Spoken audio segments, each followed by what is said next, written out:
Hi everybody, my name is Randy Vickery.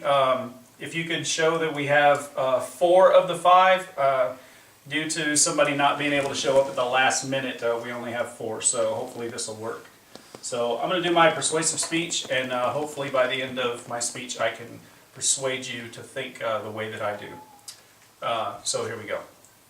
How fulfilling would it be if we could have someone or something that could predict the future, and so we may be able to prepare and sometimes prevent some of the bad things from happening.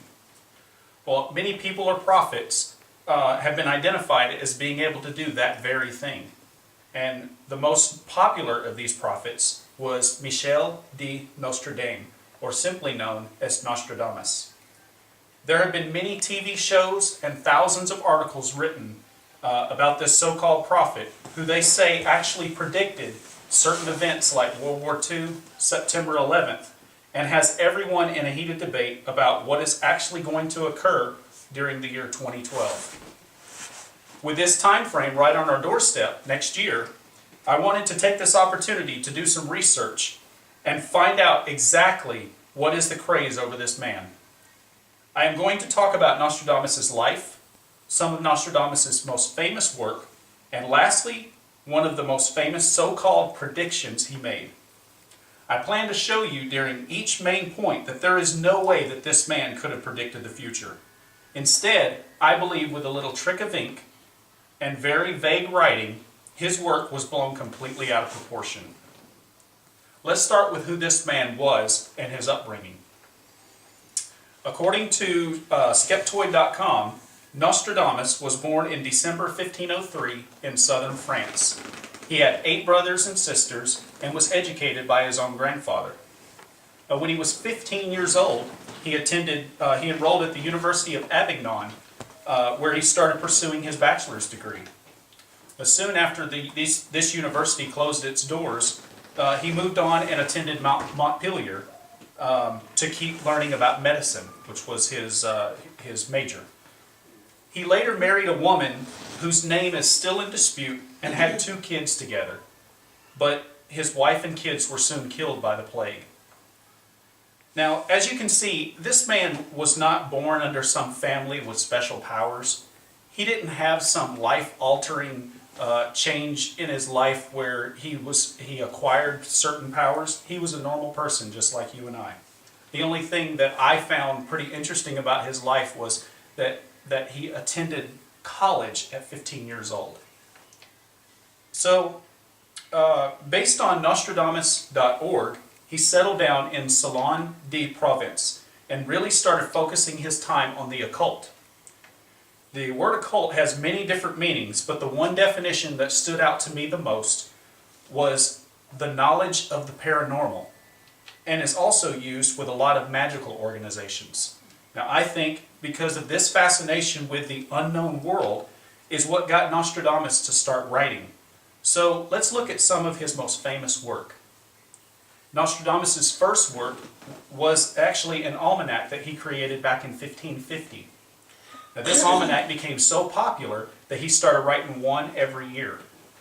Contained in these books were over 6,338 prophecies, of which most of them were failed predictions.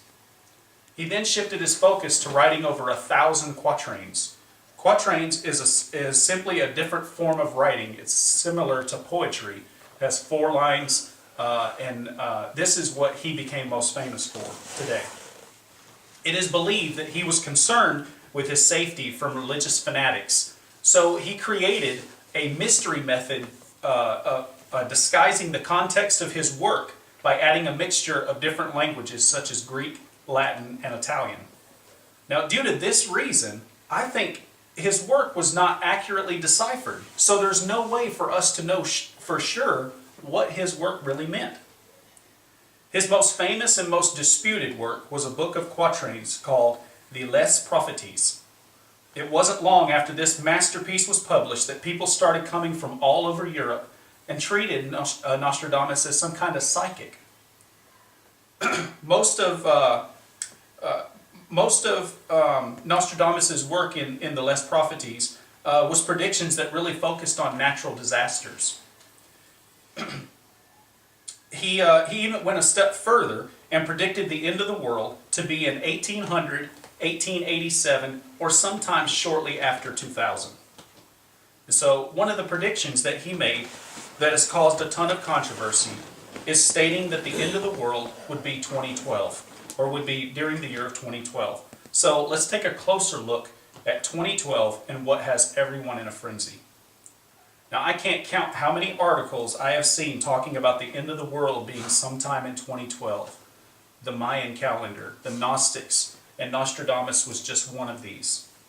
But history has a way of repeating itself. Let's take Y2K for example, which to me will probably go down as one of the biggest media scams ever made. Nostradamus mentioned something about some world-changing event happening in 1999, yet nothing happened. He states in Nostradamus2012.com, and I quote, this is one of his most famous quatrains, and this is one that's really disputed. After there is great trouble among mankind, a greater one is prepared. The great mover of the universe will renew time, rain, blood, thirst, famine, steel weapons, and disease, and in the heavens a fire seen. In my opinion, this is talking about some form of great leader emerging shortly after some catastrophic event. So how many times has this happened? How many times have we seen great leaders over the last 300-400 years? Many times. This could have been talking about the Great Depression, talking about somebody emerging after a terrible time in our history. So the end of this work talks about a fire seen in the heavens. I can guarantee you that if you pulled somebody that was a witness that was there during 9/11, that was down in the lower Manhattan buildings, they would have told you that they thought the sky was on fire and the world was coming to an end. I can also probably guarantee that if you pulled somebody from Pearl Harbor and they could talk about the Japs coming in with all of the planes, I guarantee you they would have thought the end of the world was near. But we prospered. We made it out of that.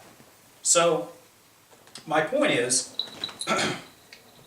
it's impossible for us to know what the future holds. So we will just have to wait and see if Nostradamus' prediction will be accurate about the end of the world being in 2012.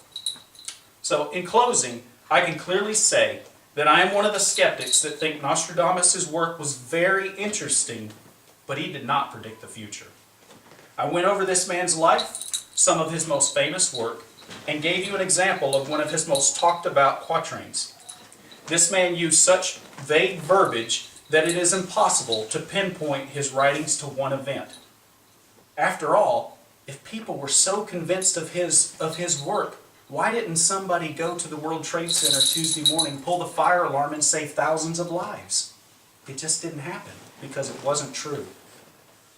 My point is that all of his so-called predictions came after the fact, after the event took place. It's real easy to make predictions of something that has already happened. So I think that all of these events have come after the fact and will always make for interesting discussion. And as for the end of the world, only time will tell. Thank you.